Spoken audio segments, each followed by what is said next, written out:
So let me turn to the state demographer here and talk a little bit about numbers as well. We talk about population growth and so forth. We talk about this article that was in the paper talking about growth in the metropolitan area. How do you determine that? Where do those numbers come from? And what confidence do we have in the numbers that we get? Most of our numbers come from the Census Bureau. And they, of course, take the decennial census every 10 years, ending with 0. Mm-hmm. And so that's a full count of everyone in the U.S. And so that's a really great way to anchor everything that happens in between. So we have an anchor that we know is a complete count. It's not a sample. In between, there are large surveys going on that are really tremendously large surveys that gather information on all kinds of social and economic characteristics. I'm talking specifically about a survey called the American Community Survey that's ongoing, that Minnesotans across the state take on an ongoing basis and across the country. So we have really very good, representative, scientifically drawn data that we get throughout the course of the whole decade. Again, when we're talking about the future, those are projections that we make in our office based on the census data.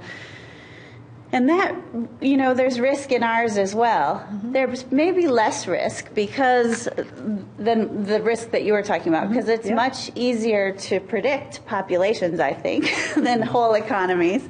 We were talking about my predecessor, Tom Gillespie, and one of the things that he loved to tell people is that we think on average that people age about 1 year every 12 months.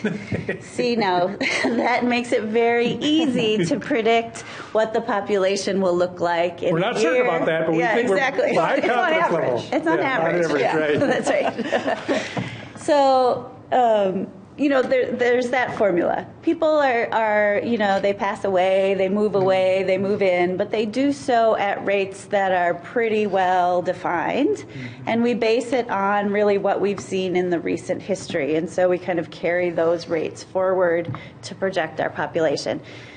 Now, if that history isn't a good read for what we're going to see in the future, then we have the same kind of error in our population projections as well.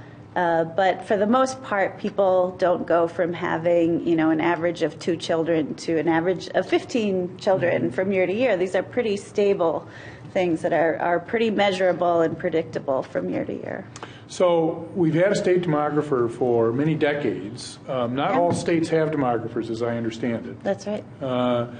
So we've got a pretty good collection of data. Have we seen any problems with that data? Have we seen any places where, frankly, we missed? We thought we were going to see something and didn't, or we saw something that we didn't expect?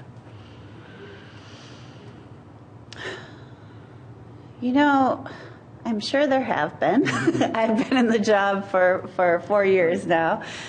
I can say that looking forward, we have these projections for labor force growth slowing considerably.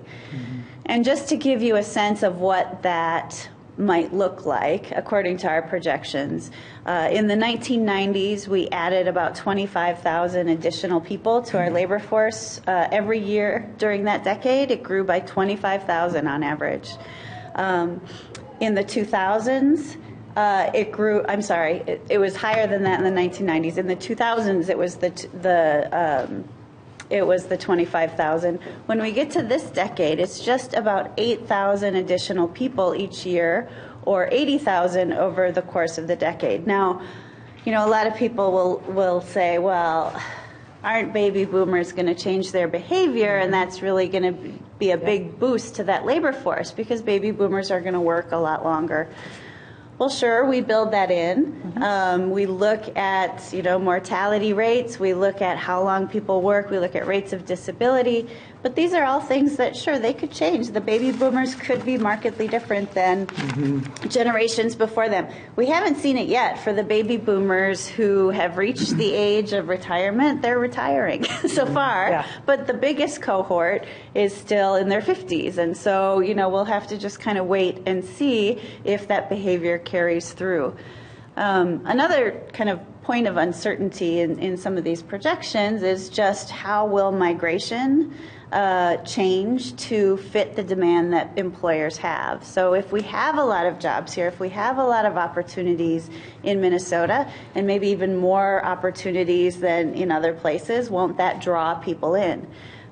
It sure could. That's what's happened in the past when there have been labor force shortages for brief periods of time. But this time we're facing a situation where, the baby boom happened across the whole U.S. This wasn't just a phenomenon to Minnesota. And so many states are undergoing this very same transition and this very same slower labor force growth at the same time that we are. So it's really hard to say, are we going to be competitive for those same people at a time when we're all experiencing the slowdown? It's a situation that we haven't had before. And so I would say that, we're making these predictions as carefully as we can and considering all these things as we do it, but it really is uncharted territory in some ways.